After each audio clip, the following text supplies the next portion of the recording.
Magandang hapon po mga kababayan. Nandito tayo ngayon sa Urdaneta dahil mag-update tayo kay Kuya Elizar.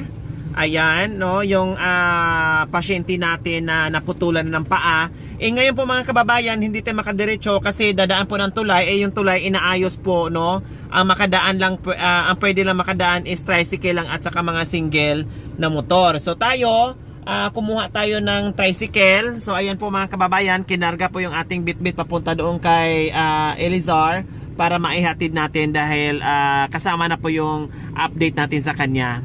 At umuulan pa po mga kababayan, hindi po kasi kayang lakarin kasi malayo at umuulan pa, no, kaya kailangan natin sumakay ng tricycle, no. Dito na mag-aantay yung ating sasakyan. So ayan mga kababayan, tricycle muna tayo ngayon habang inaayos yung tulay dito. Sumabay pa yung ulan.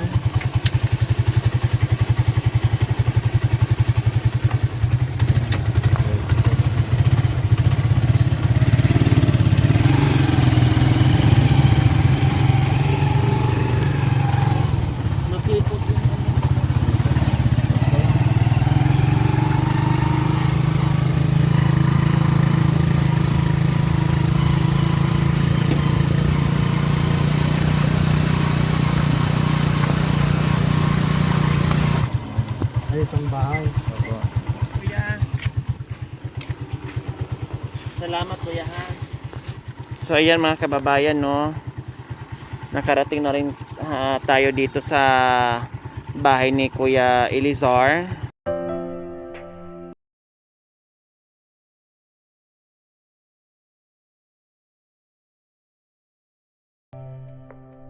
So, rain or shine, ulan, may bagyo. Diyos ko po. Salamat kuya. Nandito na tayo sa bahay. Anak, pakikuha sa payong anak ko. Ay, nako. Ano ba to, Grace? Umulan na. Pati yung bahay, may ano rin. May tulo din. O baka yung aso. Papasok ako. Ha, pwedeng pumasok? Diyos ko pa, bahay ni Grace, wala na. Ba't basa dito? May swimming pool ba kayo sa loob? Nababaha po ma'am. Kasi nangyayari dito, kulang ng kwan. Ay, ganon? Yung tubig sa kalsada papunta dito? Paano pag yung sobrang lakas Malalim na dyan. Hindi ko naabot po dyan ma'am sa... mag-swimming kayo dyan, ganon. O, sige na, tara na. Umpisa natin yung swimming pool, Umpisa na natin maligo. Okay, nandito na tayo ngayon. Anong oras na, Grace? 5:20 na tayo nakarating dito, no? Ang lakas pa rin, ulan pa rin, hindi pa rin tumila yung ulan. At nabutan natin, ulan sa labas, ulan din dito sa loob. Ay, Diyos ko mayo, at may swimming pool pa. Kahit sa taas ma'am. Meron din ulan. Tanggalin na natin yung bubong, Grace. Para hindi na tumutulo, tagos na lahat. Basta, ano nangyari Kuya Elizar? Nakaginawa ko kasi naalis yung bakal mo. Wow, ang ganda ng balita. Nakaginhawa dahil naalis na yung bakal. So, nasaan na napunta? Nasaan na yung isang paa mo? Ginatong mo na? Sinukay dun sa usiro mangga. Saan? Sa silang sa ng mangga. Kasi yan ang dahilan, no? Dahil sa mangga. Sa putulan ka ng paa. Hanggang saan? Dito lang sa Hindi, ito. Halimbawa, dito. dyan. Hanggang dyan. Doon sa walang buto na dinugtungan ng bakal. Pinakita pa sa akin yung kwan ng tira na yung pato. O anong sabi mo? Umiiyak ka? Hinawakan mo? Hindi? Anong sabi mo nga eh? Bye! Ganun lang. Ayan. So, kumusta? Kumikirot? Or Kunti lang. konti lang? Mag-maintain ka ng gamot. Sabi yun. Oo. May gamot na iniinom para hindi, siyempre hihilom yung sugat, hindi dudugo, ganun. Hihilomin yung sugat. And then, nandito ako kasi in-update ko nga kasi nag-text nga to si Grace akin na nakalabas na kayo. Wow, so siya ng paa mo ha. Nakadantay pa ng unan. Pupukin ko yan ng kahoy eh. Tapos, nandito kami para may update kayo. Dahil yung nga sabi ni Grace nakalabas na kayo noong nakarang araw pa. So, kumusta Grace yung nagiging bill nyo doon? Anong nangyari? Na-covered po ng PhilHealth ma'am. Oh, di ba? Sabi ko sa iyo, sayang. Buti lang naayos mo yung PhilHealth mo. At 0-0. Opo. Oh, Yung yun. bill po namin 56,203 po. 56,203. So lahat covered ng PhilHealth. Oh. Kaya sabi ko sa iyo, Grace, ihanda mo yung PhilHealth para just in case na magkaroon kayo ng bill doon sa hospital, merong ipapakita para malibre tayo, no? Para at least yung iisipin na lang natin, hindi natin problemahin yung bill kasi may PhilHealth naman na. Ang problemahin natin, ito na namang paan niya, itong prosthetic. So, sabi ng ating sponsor na si Mami Jessica Eugenio na magbigay ng paa sa'yo, kuya, ipahilumin muna natin. Kailangan yung saktong galing, no? Humilom yung sugat niya. Kasi minsan, okay yung sa labas, no? Oo, sabi Pero na- sa loob, Sabi ng doktor, fresh pa. kailangan muna. oh, hindi pwedeng lagyan kaagad ng prosthetic yan habang may sugat pa sa loob kasi baka mamaya Makakakon sa loob. may infection ka pa. Delikado. Kailangan tiis muna tayo. Nakatiis nga tayo noon na hindi na-operahan, di ba? Lalo na kaya ngayon na na-operahan na. So, tiis muna tayo ng ilang buwan. Baka tatakbo pa yan ng 6 months. No? Baka tatakbo pa yan ng 6 months. And then, di naman natin mamblema doon sa prosthetic kasi naka-ready naman na yon. Okay na. Ang antayin na lang natin, pagalingin natin siya ng gusto. No? So, kumusta ang operasyon nung unang pinasok ka na? Na hindi ka pa na-inject ka ng pampatulog. Pinatulog ka ba? Hindi ako nakagising ako, tinakpan lang yung kon ng damit dito. Saan lang yung half lang? Half lang. Half Pero lang. hindi ko na nararamdaman, parang konti lang na parang hinilang na ganyan. Parang haplos-haplos lang? Oo. Dito na. Tapos yung mata mo tinakpan ka lang pero pinapakiramdaman mo Oo, ganon. nakagising ako, manialamig ako, talamig doon sa doon sa loob. Ang lamig. Pero naka-ano ka, naka-oxygen. Hindi. Malakas ang resistensya mo, no? Kasi noon, alam na nila na nakagising ako na naman noon. Kaya alam nila yung... Half ka lang pala. kalahati. Half lang. Yung mga kasamaan ko, pinatulog sila. Oo nga. Akala ko nga, sabi ko sa'yo, di ba sabi mo, Grace, nasa recovery room siya? Sabi ko siguro, tatagal pa yun kasi siguro Yung nurse, yung buong ano. pinaglakad ako doon nung tapos ng operasyon. Malakas ka, sabi yung mga nurse. Oo, malakas. Kasi nakakalakad ako, yung mga iba nahihilo daw. Nahihilo sila. Pero ikaw lakad ka kaagad. Pinalakad ako doon. Siyempre, sabi yung nurse daw, siyempre malalagyan ng huwag nakakataas, sabi niya. Ibaba mo nga, para naka-straight. Malakas resistensya mo, no? Di ba dalawa yung dugo pang kinuan ng nurse, hindi namin nagamit. O, anong ginawa? Hindi namin. Wala po na yan. Siyempre, binipi din ako kay yung nurse. Ma'am, yung dugo ko normal. Oo. Nung tapos ng operasyon, kumagaan, binipi ako yung nurse. 120/90. Okay lang. Kaya hindi nila sinalpak na yung dugo. Oo, hindi na kayo nasalangan. So, sa makatuwid, walang dugo na naisa lang sa'yo. Wala. So, yung nag-donate ng dugo, saan napunta? Dinonate nyo na lang sa hospital. Doon, iniwan na namin doon. Iniwan nyo na. So, at least, alangan naman ipilit nilang isaksak sa'yo, hindi naman kailangan. Baka high blood ka patuloy. Sabi, wala na. Naputulan ka nga ng pana, high blood ka naman na. Ay, Diyos ko mayo. O, ano sa pakiramdam ngayon, Kuya Elizar, na naputol na at waiting na lang tayo sa prosthetic at magandang waiting na yun na nagagaling kay Mami Jessica Eugenio na aantay na lang talaga natin at hindi natin iisipin. Kumbaga, mag-aantay na lang tayo na gagaling yan at magpapasukat na tayo. Ano sa pakiramdam ngayon? Medyo nakakuha ako ng kunti. Siyempre noon, talagang dinidibdib ko yung sakit, talagang masakit talaga. Kasi kung paano Sabi paputulin. yung doktor, bakit tiniis mo? Sabi pa yung mga doktor. Paano pa Kuya Elizar, kung pag hindi kami napansin ng asawa mo na kahit papaano, no, yung maliit namin na channel napansin ng misis mo at yun ang naging way na matulungan ka, paano kung hindi kami napansin sa asawa mo, sa misis mo? Tinitiis ko lang na ganyan. Hanggang ngayon, hindi pa naputol yan. Lahat na po ng naano ko sa Facebook, ma'am, humingi po ko ng tulong pero kayo lang po nakapansin sa akin. Ibig sabihin, hindi lang ako ang nilapitan mo. Marami. Tulad, Yung mga ano Sino? sa mga post ng counselor po, gano'n po. Ganyo. Po si Sir Tikram po, Tikram, sino pa? tsaka si Sir Bal Matubang. Bal Matubang, sino pa? Tatlo lang po kayong kilala ko, ma'am. Ako lang, ang na-message mo, si Sir Tikram, si Kuya Bal Matubang, at saka ako. Po, ma'am. Tapos ano din pa ako kay Doc Willie. Oh. Doc Willie Ong, pati kay Doc Willie Ong. Pero, Kayo lang po talaga nakapansin. nag-reply naman sila sa'yo. Hindi po, ma'am. So salamat no. Salamat sa ating kahit maliit yung ating channel kahit papaano napansin kayo no, nabigyan natin ng aksyon at ngayon kahit papaano bumalik na yung pag-asa at kumpiyansa ni Kuya Elizar, no? Kuya no. And then syempre, kasi dati mga kababayan, kung bakit pinutol yan, no?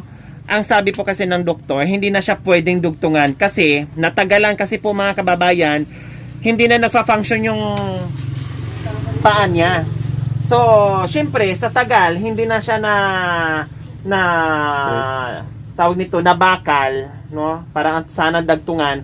Kung okay lang sana yung mga paa niya na maigala mo pa, no?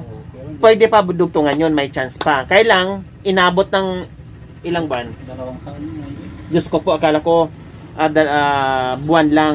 2 taon na mahigit. So, anong mangyayari doon? Baka lang, no? Temporary baka lang ang kinabit dyan.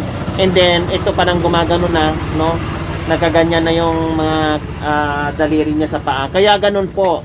Ang best option po is putulin lang po talaga siya and then prosthetic leg. So, yun po ang nangyayari doon.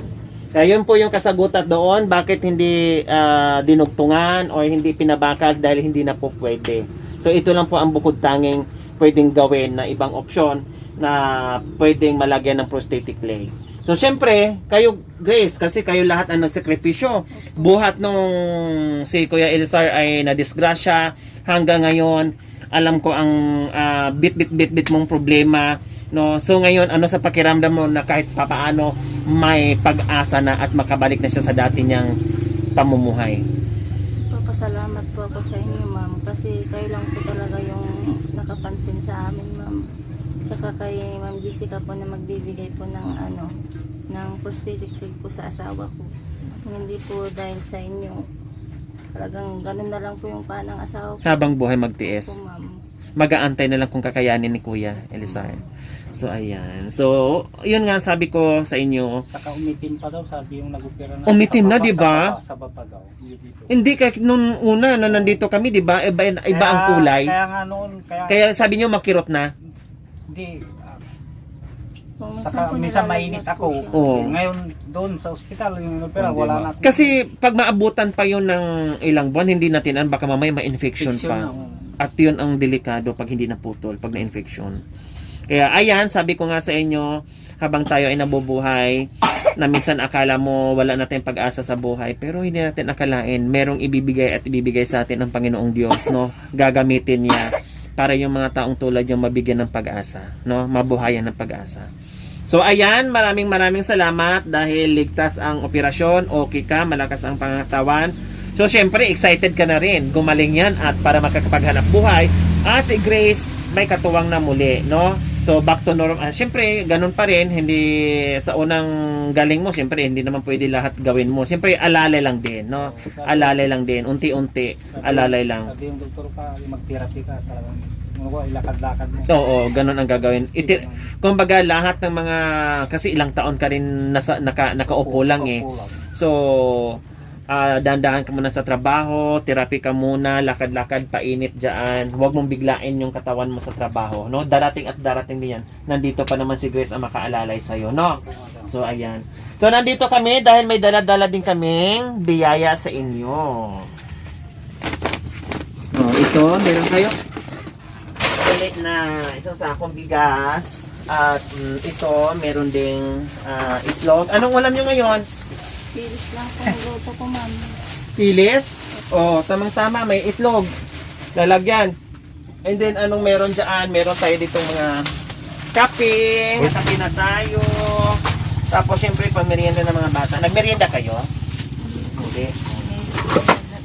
May sakit. O, tapos may gatas. Uso kasi ngayon ang lagnat, ubo, sipon dahil ulan. Nung nandun Oo. kami sa ospital, nagbabad sila doon sa beach, sinama yung Ay, Diyos ko, napasukan na lamig. And then meron tayong mga dilata, mga mantika, suka. Oh, sige, magmerienda muna kayo, anak ko. Iwasan kayo magsige ulan-ulan, ha? Ganito. Kasi- Hindi ko na naman. Delikado. Lalong, kaya nga maraming may mga trangkaso, may mga sakit dahil ulan, no? Init, and then biglang uulan, maabutan. O yun, magkakaubo at sipon, kaya trangkaso na naman. Ay, Diyos ko, delikado. Mag-ingat kayo mga anak. Wag na, malakas naman resistensya mo. nasa'yo sila kanya nga lang. Ay, Diyos ko, nandoon. Pinaanod ko sa... Nandun yung dalawang kasama niya. Pinatangay ko sa, ano, sa... Lakad. Tawag nito, sa tulay. Hindi pa na makapasok, no? Hmm. Ay, paano pag may yung mga tao may mga sasakyan, saan dadaan? Ikot na kayo doon sa yan o, Baginay ko na, Kamantilis na. Opo. Ay, hindi namin alam. Organita na din. Malapit lang? Malapit lang dito. Ay, nag-tricycle Paalala kami. nyo, ah. Umupa pa kami ng tricycle. Malapit Papunta lang dito. yan.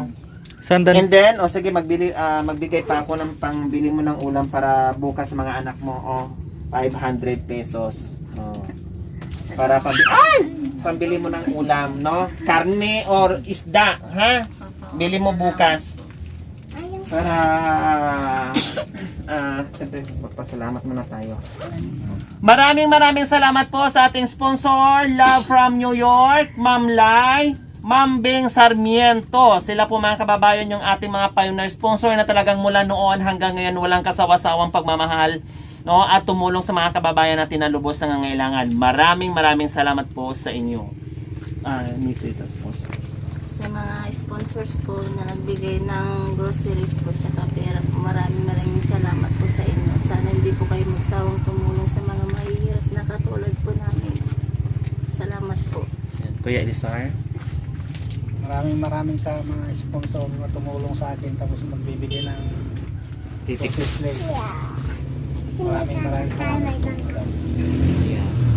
Sabihin. So, ayan, maraming salamat po muli. Love from New York, Ma'am Lai, Ma'am Bing Sarmiento. Maraming salamat po sa inyong ginunto ang puso. Nawa ipagpalain ka ng Panginoong Diyos araw-araw at bigyan pa ng kalakasan ng pangangatawan sa araw-araw, bigyan pa ng maraming blessings, no, bigyan pa ng mahabang buhay para upang sa ganoon marami pa tayong mga kababayan na matulungan natin. Maraming salamat po sa inyong lahat. Kababayan, maraming salamat po at huwag niyo pong kalimutan paki-share at subscribe sa aking YouTube channel, Lori Aquino Talita. Maraming salamat po, God bless us all. Bye! So ayun mga kababayan, papunta dito naka-tricycle kami dahil nandoon na yung sasakyan sa unahan ng tulay. Mahirap na yung sakayan, mahirap na yung mga tricycle palabas, wala na, bihira na lang, no? Madalang na yung dumadaan na tricycle. So, kailangan may maglakad ng palabas. Wala tayong choice mga kababayan no? Kaya maglakad tayo, hindi naman pwede mag-antay tayo ngayon, no? Aabutin tayo ng gabi. So, maglakad na lang. Mag-aalas 6 na. Exercise tayo nito. So, malayo-layo pa naman ito mga kababayan. Napilay na mga kababayan dahil malayo-layo na yung nilakad. Ay, Diyos ko po. Halos araw-araw naman ganito mga kababayan yung ginagawa natin. Buti lang ito, kahit maulan, kaputik, semento pa din. Hindi katulad sa iba talaga. Oh, Diyos ko talagang sobrang putik talaga. Lupa talaga kadadaan. Lupa talaga.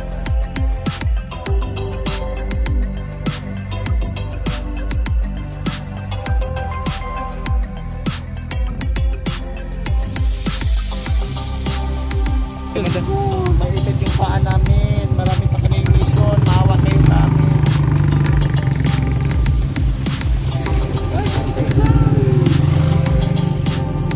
Bilisan mo, te. Bakit pa na tulay, di na baha? Ang tulay na nga ito, pero baha pa rin. Hindi, naipon lang, madam.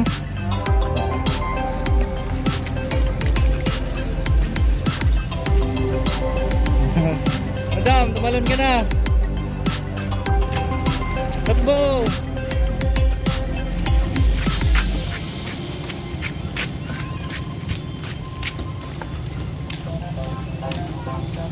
salamat, nakarating din.